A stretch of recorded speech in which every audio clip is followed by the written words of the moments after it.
Remember searching singlemuslim.com proudly sponsors Single Muslim Live.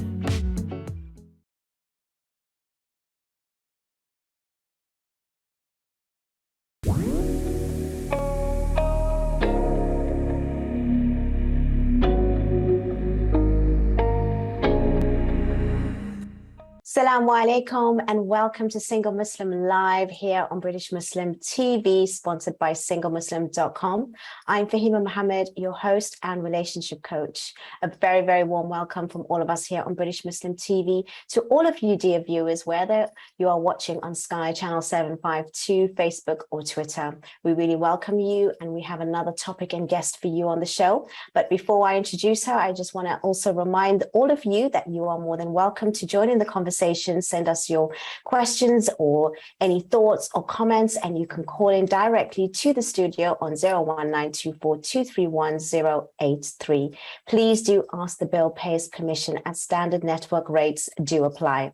However, you can also message us for free on our WhatsApp service, and that number is 07585835150. Today's topic is about relationships without intimacy. It's quite a deep topic, and it's really serious, and it causes a lot of problems in relationships today. And with me, we have a lovely guest streaming all the way from South Africa in Johannesburg. And she's going to be explaining and discussing this topic. So please do send in your questions. Be ready, because she's only with us tonight. And we have with us Dr. Zahida Khotu. Assalamu alaikum. Wa alaikum salam wa rahmatullahi wa barakatuh.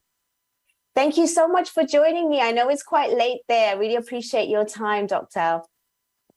It's a pleasure, Fahima. Thank you for having me. Honestly, I'm so happy for you to be discussing this topic. It's really, really important that we do discuss this. We have a lot of complaints, and it's for many, many reasons, which we will be going into. But also, just to remind the viewers, given the nature of this topic, we are going to be using certain terminologies and certain distinctions which you may be feeling uncomfortable, but it is necessary for educational purposes and for insights, and obviously due to the nature of this topic. And again, I want to also remind the viewers, please do call in if you have any queries or questions. And if you want to also share in your thoughts, you are more than welcome.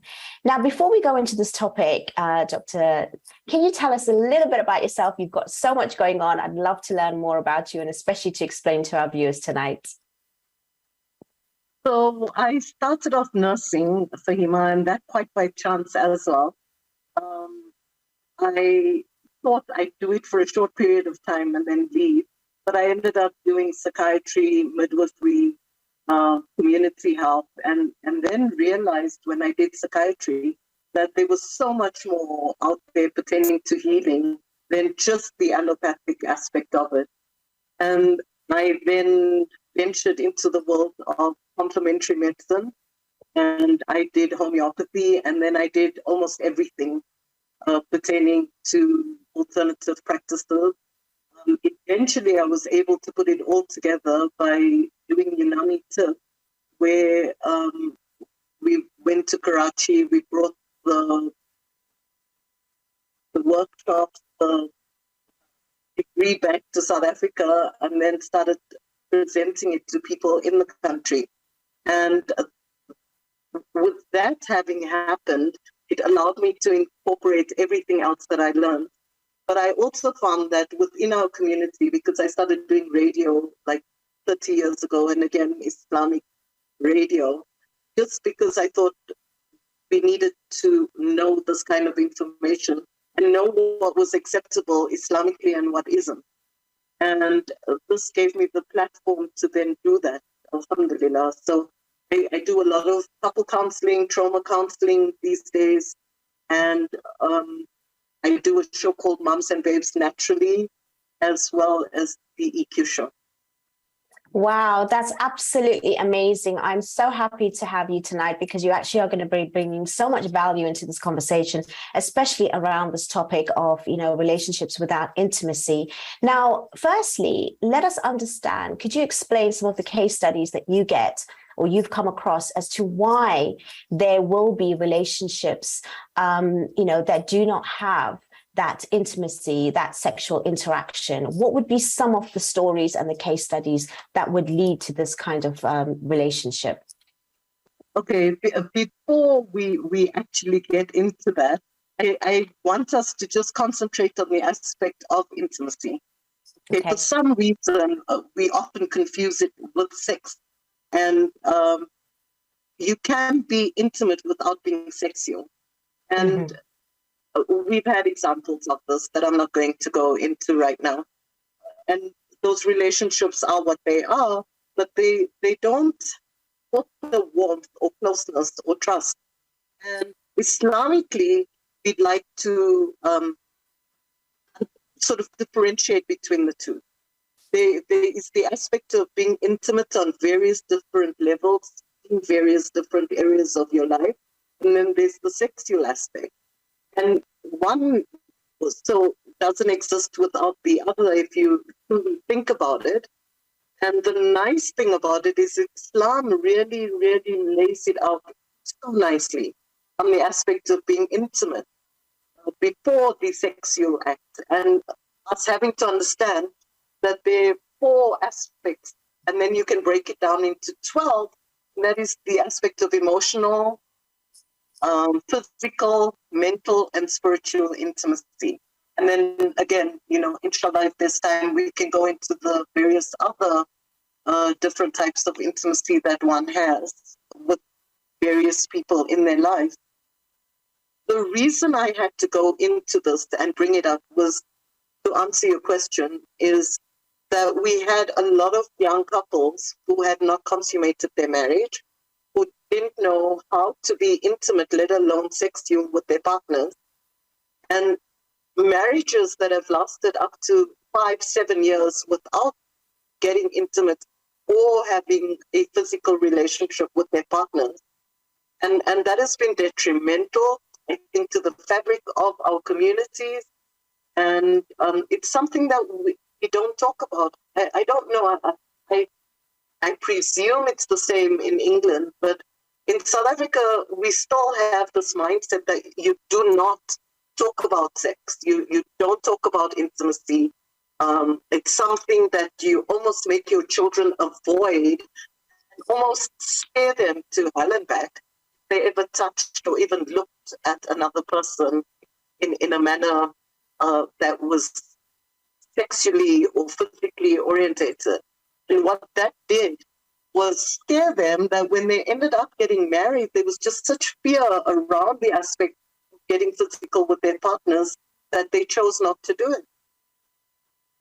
Wow, you've really highlighted something so important, and I'm glad that you've actually started off with explaining what it is. And I do understand that, intimacy itself is not just the physical act. And I think we need to understand that very, very clearly. So if somebody is entering into a relationship, for example, let's take that scenario, what do they need to learn about intimacy in a healthy way so that it does unfold where they do, encompass all the aspects? And, what is lacking and how do we get there?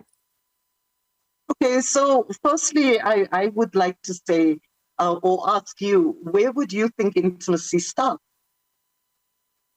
I guess it starts with, us understanding ourselves and also understanding how we believe what it actually means, because it does mean different things to different people. And the first thing it actually means to most people is the physical act. But obviously, studying what I'm studying, I do know it means more than that. But it takes, a bit of education. So how do we get that sort of learning to individuals? Because like you said, even if they were to even be physical, a lot of other things are lacking. But in most cases, if that physicality is not even there, the intimacy, physical intimacy is not there, then at the same time, there's so many other things alongside it as well. So you tell me, how do we go about this? Intimacy starts with the self. And if you cannot be intimate with yourself, now please don't get me wrong. We are using the term intimacy here and getting to know yourself on the different level. There's nothing sexual about it. From the 4 types of or divisions of intimacy, only one involves touch. Okay. And then also, in order to know yourself, we told that we need, in order to know Allah, we need to know ourselves. So that's another aspect of intimacy. It's the intimacy that we have with our Rabb. At the end of the day, if we don't have that, and then we don't have the intimacy with ourselves, it's very difficult to show anybody else that level or that aspect of intimacy, whereby it can move from an emotional to a mental to a psychological to a spiritual interaction and then a physical one, because all of it is necessary in order to finally arrive at the aspect of sex. And I know it's a physical act, and it's something that doesn't need too much stimulation, especially for men more than for women. But it is necessary in order to keep a good marriage going.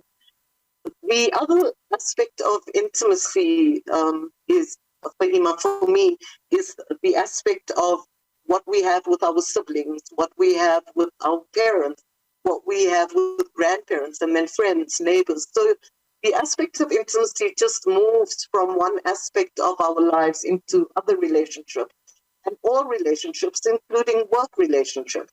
There's a certain amount of intimacy that one needs, and even working with people, I'm sure you've discovered that. And what is so very important is the aspect of respect and being honest and appreciating the differences that we have in order to arrive at a point where we're so comfortable with each other that we move from level 1 to level 5 of intimacy, depending on what that relationship is. Wow.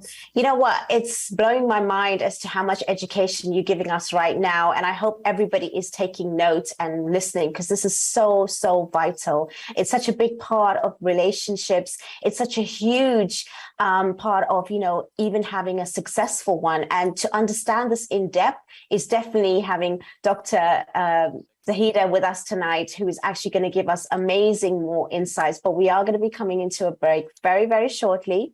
Do make sure that you stay with us, and inshallah we'll be taking more questions and any sort of queries and any of your answers. It's really important that you do take advantage. We're here to help you. We're here to also address some of the real issues that are happening in the community. And this is something that we've never really spoken about to this sort of angle. It's really important that we understand that most of our topics are here because it's your choice, as well as some of the cases that do come to us with the issues and the problems that are arising continuously in the Muslim community. So we are dealing with these kind of things only to benefit yourself. Please don't go away. See you soon. Salam.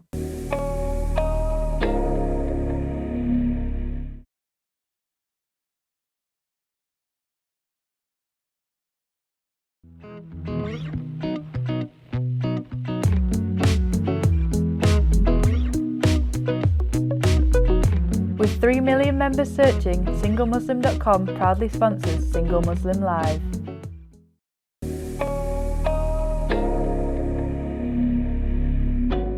Assalamu alaikum and welcome back to Single Muslim Live here on British Muslim TV, sponsored by SingleMuslim.com. I'm here with the lovely Dr. Zahida, who is all the way streaming from South Africa, giving us her insights, her experience, and working with a lot of people dealing with so many issues. And the one topic that we are definitely concentrating tonight is relationships without intimacy. Can it be, something that we can sustain? There's so many questions around it. I can't wait to ask. And if you have any, please do call in or send in any of your messages, which I will read out, even if you want to remain anonymous.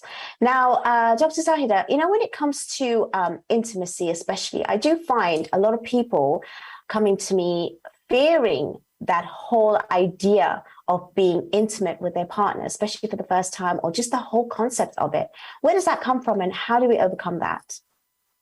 Okay, so there are a number of reasons for people experiencing fear. One is abandonment issues when they were younger, and that is something that we need to acknowledge. If a person did not have a sound, solid foundation growing up, they're going to have huge problems with the aspect of intimacy. There's the cultural traditional norms, which we just touched on now.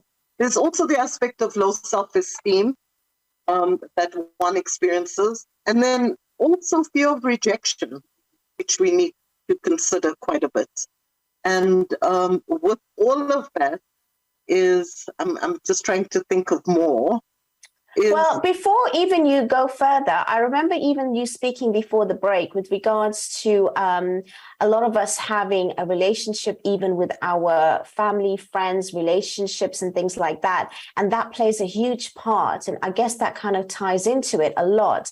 So if you didn't have, or even if you don't know, a lot of us do come from, you know, I wouldn't say completely dysfunctional, but, you know, unhealthy or certain sort of, you know, little bit of trauma or a little bit of, you know, whatever relationships that we have with, whether it's our friends or colleagues or peers or whatever it may be.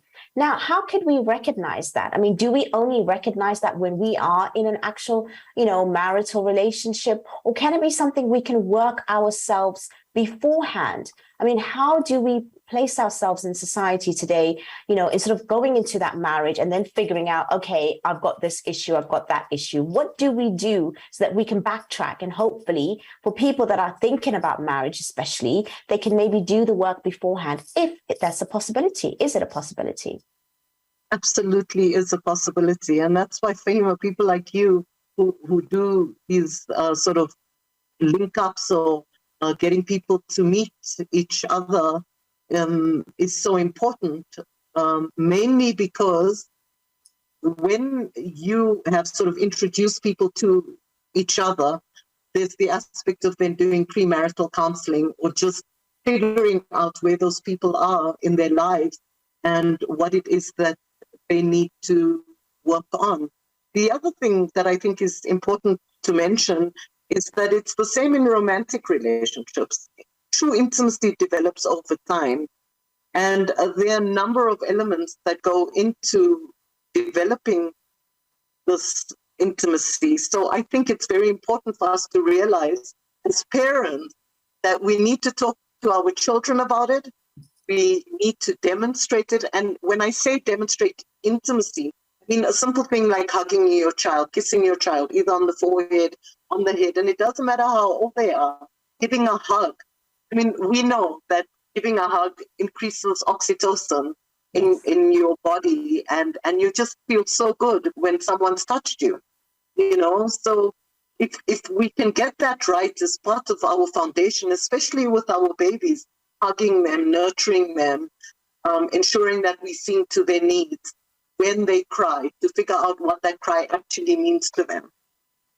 So do you feel that our parenting skills are lacking in this area, especially because at the end of the day, we just feel that if we nurture them and we feed them, we clothe them, and, you know, we help them with their education and grow up in society, that is enough. And obviously it isn't. And, you know, a lot of us are talking about maybe social media being the breakdown of marriages and this, that, and the other, which can play a part. But I think a big part is also us not understanding how to be with each other, because we are not knowing ourselves. So again, you know, what do parents need to do? Because they are so scared to actually, you know, speak about intimacy. So how do we get parents talking to their children in a healthy way where they can feel comfortable to teach their children? A lot of it has to do with our culture and our traditions, and that we've made this taboo.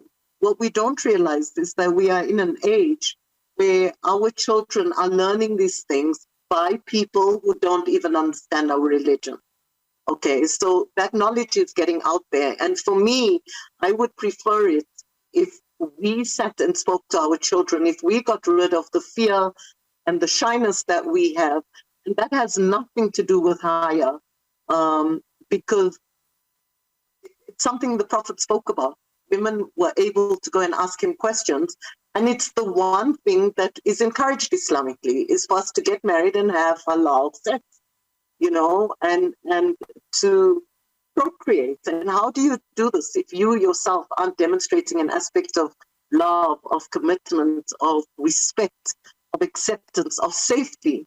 And you cannot expect your child to suddenly, when they're mukallaf, to know what intimacy is when they've never learned it, ever. They've never experienced it. They've never felt it. You've never hugged them as a mom. You've never sat and spoken to them about intimate things, like what they're going to experience, what they need to do with their wives. How, you know, I often say we need to teach our sons how to be good husbands. And it's so important, Fahima, that we start this at a young age, that they have to be taught this. It's not something you just suddenly learn overnight.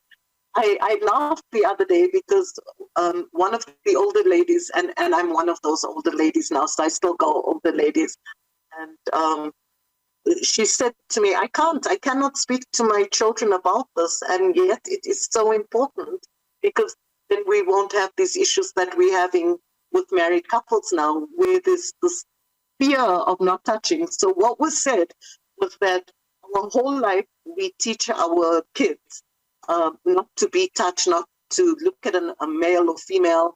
And then when they get married, within the first week, we want to know if they're pregnant already. How does that happen? You know, what I would like to also bring about here is that we need to go deeper. We need to understand that in order for us to have really good relationships, we need to discuss every aspect of it with our children. We need to let them know what the physical body is about. And we teach them everything else, Fahima. They need to know what each other's bodies look like. So for me to pull out pictures, I remember doing this, and my sister's probably going to hate me for it because she's one of those that doesn't. And I think because I did sex ed and different positions during pregnancies and those kind of things, it was easier for me to talk about these things. So I told her kids and my son, who were of similar age groups, they asked how a baby's born. So I pull out my books and I showed them the charts, and I explain the different body parts, and I use the correct terminology because that is important. We tend to nunus and your thingy. No, call it what it is. You have a penis as a male and you have vulva cum vagina as a female, and you need to know what it is. What age would you recommend? What age would you recommend to have this kind of education? I did it when they asked, and they were like 4, turning 5 at the time. They've been taught at school already by 3 even, to be careful, to learn to say no, to be, understand stranger danger. If these things are being taught to them at school from a very Western perspective, why aren't we doing it Islamically? Why aren't we teaching them this? So that they understand the Islamic viewpoint on what is acceptable and what isn't, on what can be done and what can't. And you tell them about covering their body parts. And you teach them the aspect of still saying no, and that we say no for a longer period of time. So I told them all of this and showed them pictures, I might add. And they go to my sister and she goes, your mother to my son is talking rubbish. And she says to the kids, your colors really, it's birds and bees, guys. And the stork still brings babies. And they came back to me and said, you a liar, How could you tell us this? But obviously they listened to her because she was older. And we still sort of laugh about this today, but a lot of it happens. And we cannot do that anymore. We can't, Fahima. No, definitely. Times have changed. Information is readily available to kids. And they're being exposed to too much, too quick, too soon. And I'd rather we did it than wait for others to do it for us. Oh, absolutely. I think also the kind of curiosity of young minds nowadays and the exposure that they're getting, we need to be the ones to actually, like you said, actually put it right in the correct format, because otherwise, if it's silent at home, then their education is from the wrong sort of type that they're getting outside. And that's what's the really unhealthy thing. Now, again, when it comes to boys and girls, do you think there's a slight difference in teaching sort of intimacy or sex or whatever it may be? How do you feel that it can be done, or do you think that, it's similar? So without sounding too gender biased, just to be politically correct, I think both males and females need to be taught the aspects of intimacy, and more so the male, because things happen to their bodies physiologically. They automatically believe that the same thing occurs with women.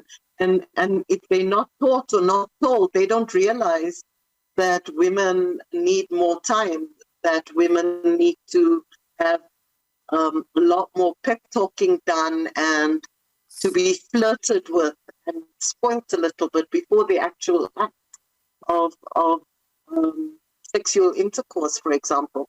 So for me, those things need to be taught.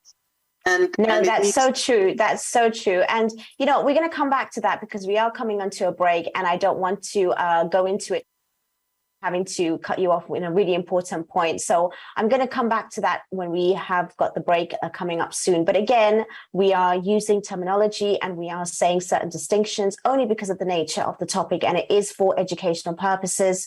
And inshallah, if you have any questions, any queries, because it's a very, very important topic, then please do call in or write to us and I can keep you anonymous. And especially with our very, very experienced guest tonight, she can definitely give you some more education and insights on this matter. Please do stay with me. Again, we have so much more to discuss, and inshallah we will see you in a few moments, and hopefully you come back. Take care. Salam.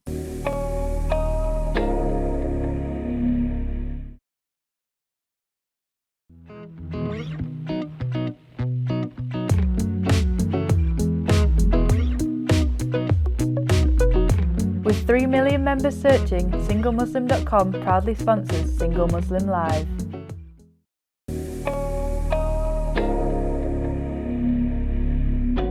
Assalamu alaikum. Welcome back to Single Muslim Live here on British Muslim TV, sponsored by SingleMuslim.com. We're having a very, very in-depth, very, very deep conversation with our wonderful guest tonight. And we're going into it with regards to relationships without intimacy. And it obviously goes back in time when you're in childhood, how you have relationships with your family, your friends, and your peers. It all makes a difference. And also the fact that you knowing yourself very well. And that's how it will actually unfold in your romantic relationship.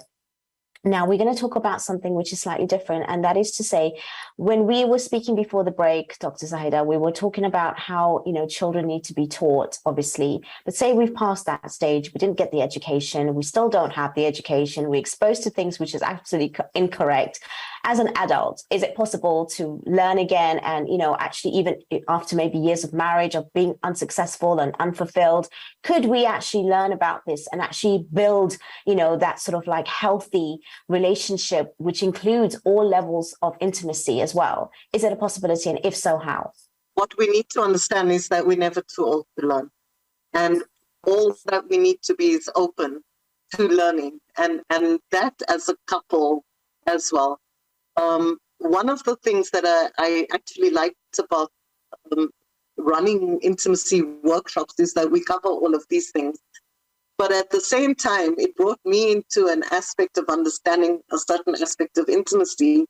And it was breaking the word down, Fahima, and that was into me, I see. And when you become intimate with or romantically with your husband or your wife, they see you and you know they see you. And it is such an amazing aspect of knowing that somebody witnesses you, someone sees you, someone understands you, and someone then is going to partake of who you are on every level, mind, body, and spirit. And you know that there's nothing that's hidden there. And for me, it brings about so many things that are so necessary in relationships right now. And so I do also come across a lot of people that actually have so many problems in their relationships where it's one partner that is not wanting to be intimate. Now we're talking about the physical aspect, especially. What do they do in that situation? And it's really heart-wrenching. It's really heartbreaking, whether it's the husband or the wife, or they just don't get fulfilled in that department. What is the problem there and how do we resolve it? Okay, so again, it comes down to the lack of education. So that's why it's so important that if you do have an issue, go and speak to a sex coach, a counselor, or therapist, whoever it is that's offering this kind of service, so that you can learn the intimate aspects of actually getting intimate, and the different levels of intimacy, which we'll get into again just now. What we need to understand is that it starts off by you showing appreciation for that person, taking time to tell the other person how important they are, the value that they bring into your life, and then make the effort to learn about each other. And now I'm talking on the aspect of physically, you need to know what your spouse likes, their dislikes, what makes them feel comfortable, what doesn't, what they're comfortable doing. And fortunately, again, we're just so exposed to so many things on a sexual level. There's the aspect, and we keep reading about people whose husbands are hooked onto pornography, who want their wives to dress up in certain outfits, who expect them to do things that they haven't heard or seen of and never been exposed to. And this causes such problems within them, or they have been made to feel like that's all they are. They're there to be taken advantage of physically. There's no affection, there's no intimacy, there's no compassion. And so that puts women off. There's also the aspect of betrayal. There's the aspect of not knowing your partner, not knowing what they're doing at work, or them not sharing enough of their lives with you, or vice versa. It's not just one-sided anymore, Fahima. We tend to forget that the world we're living in now also has these crazy fairy tale relationships. So we base a lot of our sexual, our spiritual, our physical, emotional intimacy on that. And it's so unreal because it's not for real, and we need to realize that, and we need to know what is real and what isn't. And to literally, the one thing that keeps coming up is acceptance, appreciation of differences, and being compassionate and developing that emotional connection, so that we don't have aspects where even Islam doesn't allow you not to sleep with your spouse. I think what you've raised is so crucial. I think what is coming back to me and reflection on what you've just said is how important it is to have that friendship between each other so that you feel comfortable to enjoy each other and explore each other. I think that's really important. So the complaints won't be something that is just between yourself and you feeling that you're not fulfilled. If you've got a partnership, that's why when we started off this conversation is actually knowing yourself and actually building intimacy, not thinking about it just physical aspect. Because when you're comfortable with your partner, like you said, when you have appreciation and gratitude and things like that, it's so important. So do you think that we should be basically with each other during this time where we feel that there is a lot of problems, and we can sometimes not make it something personal, because a lot of us might feel it's really personal when someone doesn't want to interact with us in that way. So again, you're raising something which shows that there's much more deeper issues to that. Now, you mentioned the different levels of intimacy. Could you go into a bit of details about that, please? Okay. So level one is the where we start any relationship, irrespective of what kind of relationship it is, be it work, familial, spousal, is where you start off with safe communication. You're just comfortable discussing basic things. You exploring where this person's at. You're sharing nothing of who you are. And then there's the aspect of level two, where you start sharing other people's opinions, other people's beliefs, books that you've read. I read this, I researched that, I checked this on the internet, and this is what somebody said, in comparison to level three, where you are so much more comfortable with the person and you are now giving your personal opinions and beliefs, and you're sharing so much more with them, because you're allowing them to see into you on the aspect of into me, I see, And then level four is where you're telling the person how you feel. And then you are sharing experiences together, and you are growing together, and you are exploring all avenues of life together. And that, believe it or not, helps in the bedroom as well. And then finally, you get to level five, where you are able to say, these are my needs. This is how I feel. This is how I would like to be treated. I am sharing everything that I am with you. and I know I will not be able to do this with somebody else, and therefore I would like you to meet me in that exact level that we are. Wow. I'm really loving what you're saying so far. We do have a question, actually.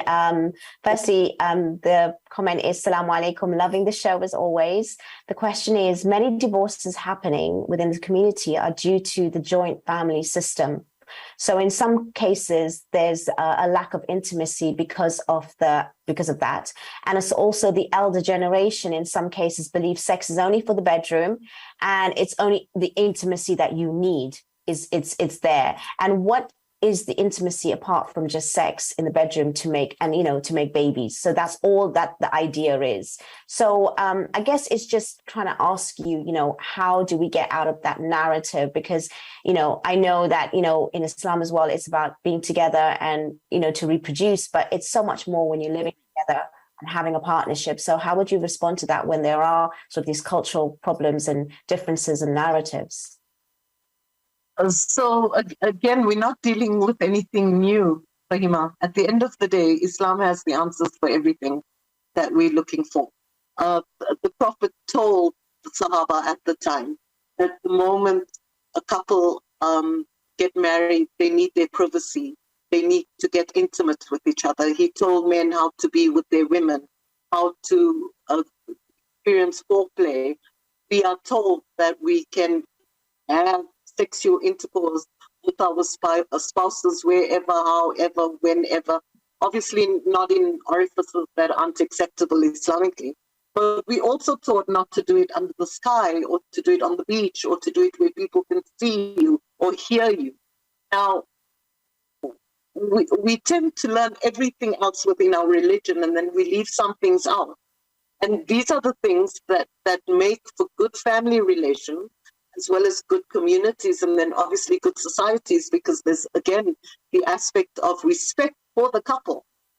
And you find that your in-laws, and we've had cases when a mother-in-law would comment because the walls were thin, and she'd comment about her daughter-in-law. And that too, not on a one-on-one, but openly at the breakfast table in front of everybody. And there'd be people pulling their faces and it made her feel uncomfortable. So what we need to realize is if we have the extended family and we have younger children living with us that are married, that are staying with us, to give them the privacy they need, to enable them to then go out to do things together, because it's not like in the past before. Women know their rights Islamically, and there is so much knowledge out there, and they are beginning to say, but we have the right. We have the right to also be fulfilled sexually. We have the right to be acknowledged. And it's not a wham bam, thank you, ma'am, as it was in the past. No, we are here and we want to be recognized, and we want our share of what is halal. As mothers and fathers, we need to acknowledge this. We need to give them the time to go out. I love that. I think your stance is so important right now. And I'm glad you brought that up. But we are coming into our final break. And I just want to say that, hopefully, inshallah, you are enjoying the show as much as I am. It's going by so quickly, but we do have our final part coming up. Make sure you stay with us so that we can actually have the most of what we can from our guest tonight. And inshallah, we'll be answering more of your questions. Thank you so much for sending them through, and we will see you shortly.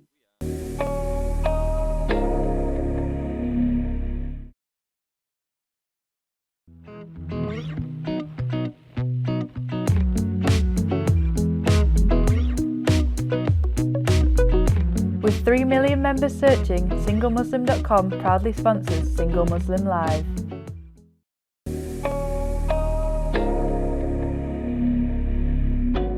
Assalamu alaikum. Welcome back to Single Muslim Live here on British Muslim TV, sponsored by SingleMuslim.com. We are at the final part. I cannot believe it. It's gone again so quickly.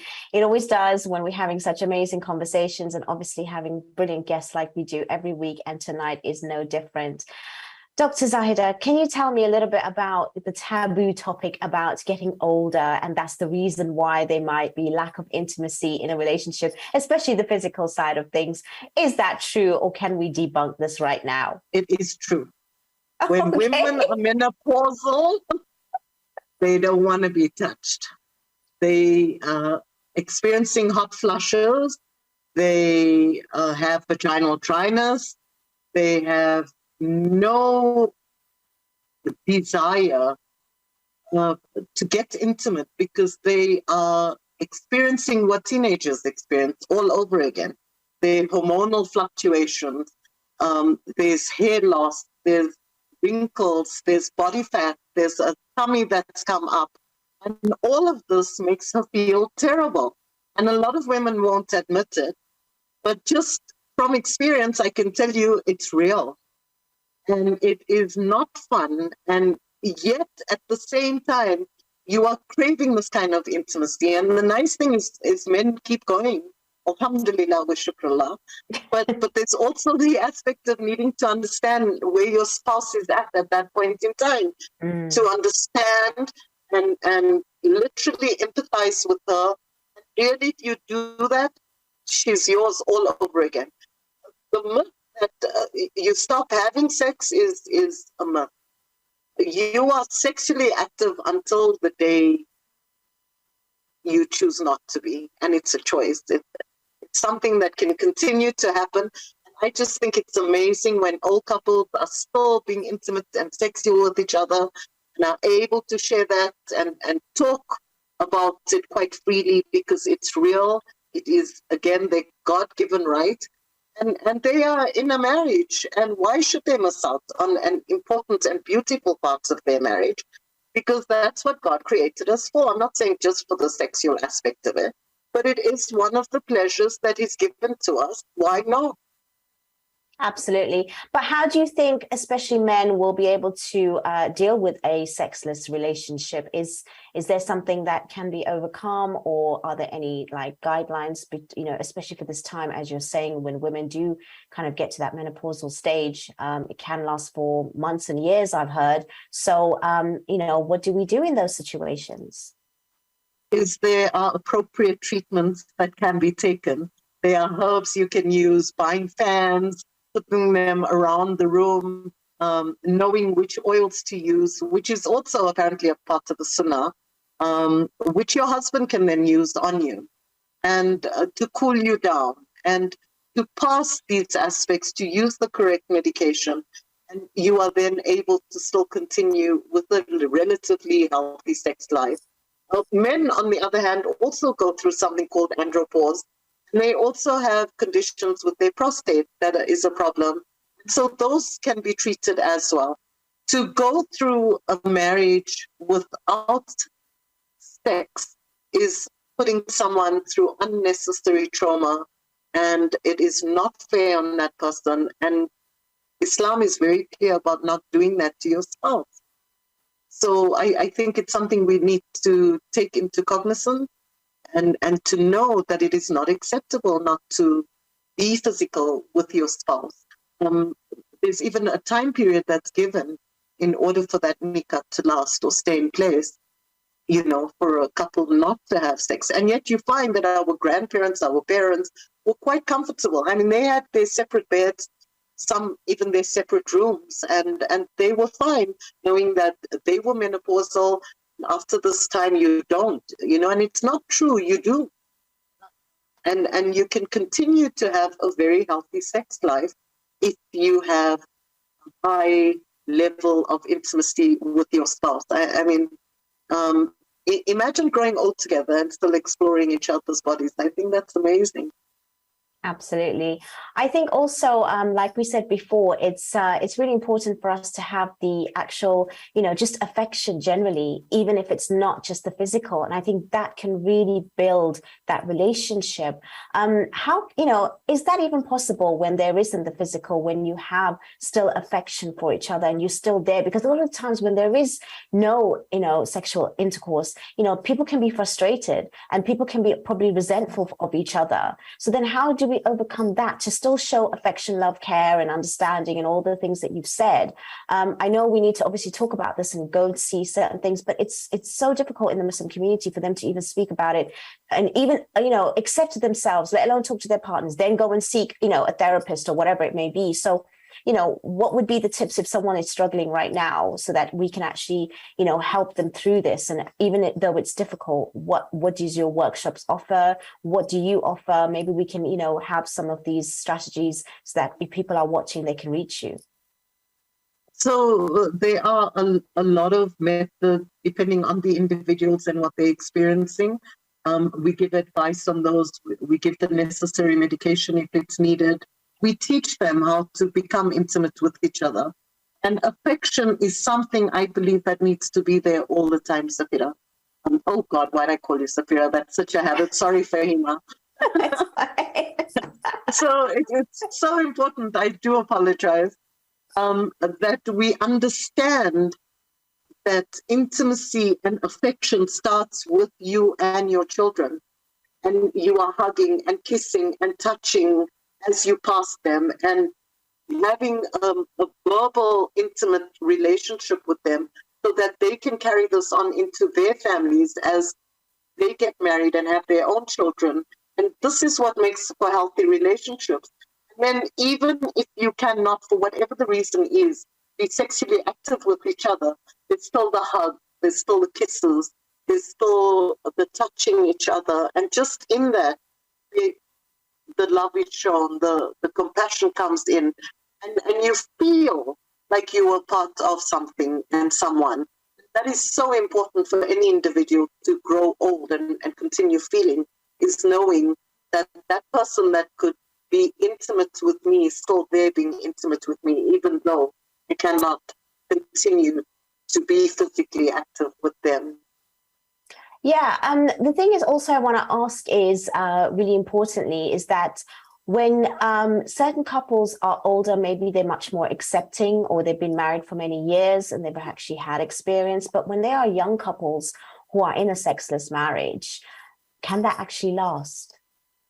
No, unfortunately not. Remember that it's a physiological need for both male and female, even though for a long time they believed it was only male who got irritable and got angry and got upset, and then that leads to frustration and anger and a lot more irritability. Then they're going to go out looking for it elsewhere. And it could be male or female, and that is not acceptable.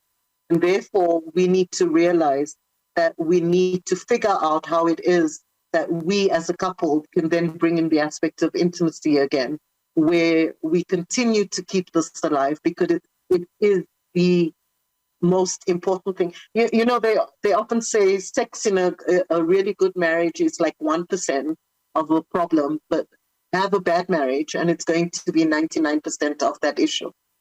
And that's what's going to happen. You are not going to stay in the relationship. You are going to feel unfulfilled. And it is a real experience. It's not you being horny or needing to get physical, for the want of a better word, you know. And it's important that we realize that it works both ways, that both men and women have the same needs for affection, for intimacy, for sex. And that it's important that we figure out what it is that they want that's going to satisfy them, so that we can continue to have a healthy family foundation. And how would you build sort of like intimacy, which is healthy in a relationship in a nutshell? Could you sort of explain that, so that if people are struggling and they want to take the steps to work on their marriage, if it is non-existent, what would be the first sort of steps? Because I want you to sort of wrap it up, but we've only got about 3 minutes left, and I want you to give us a final thought and obviously share also your details, but I want to give you this opportunity to sort of end the show with that, so that if anyone's struggling, they can maybe get some hope. Okay, so you need to absolutely set time aside for each other.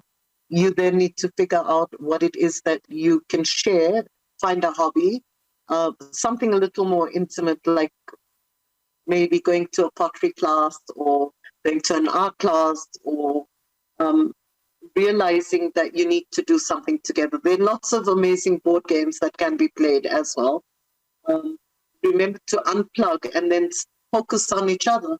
Initially, just start by looking at each other. So comfortably look at each other in the eye caress each other slowly on the cheek, play with each other's hair, spend time together without any electronical devices, and show physical affection without the sexual aspect. You also need to build trust again. Trust is so important in order to get things going again.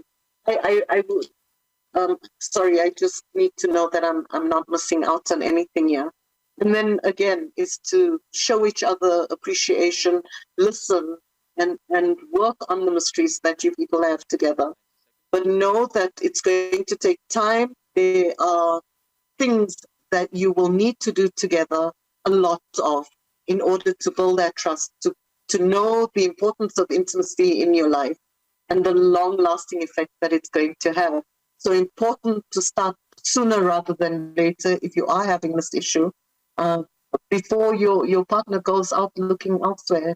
And remember, the Quran speaks about husbands having 2, 3, and 4 wives. So even that is an acceptable aspect that we can't deny. It's something that we need to acknowledge. So sit, bear through it, and get to know each other. Thank you so much. I really appreciate your time, all of your insights, everything that you've done. I am so happy that you came on board with us tonight. Thank you so much, Dr. Zahida. Inshallah, we wish you well with your work and your continuous success. Thank you, everyone, for watching. It's been an absolutely amazing episode, so informative, and inshallah, you have gained as much as I have, if not more. Please rewind, watch back, take notes, and inshallah, we will be back next week, same time, same place, with a different topic and guest. But we will see you next week. Have a lovely evening. Take care. Assalamu alaikum wa rahmatullahi wa barakatuh.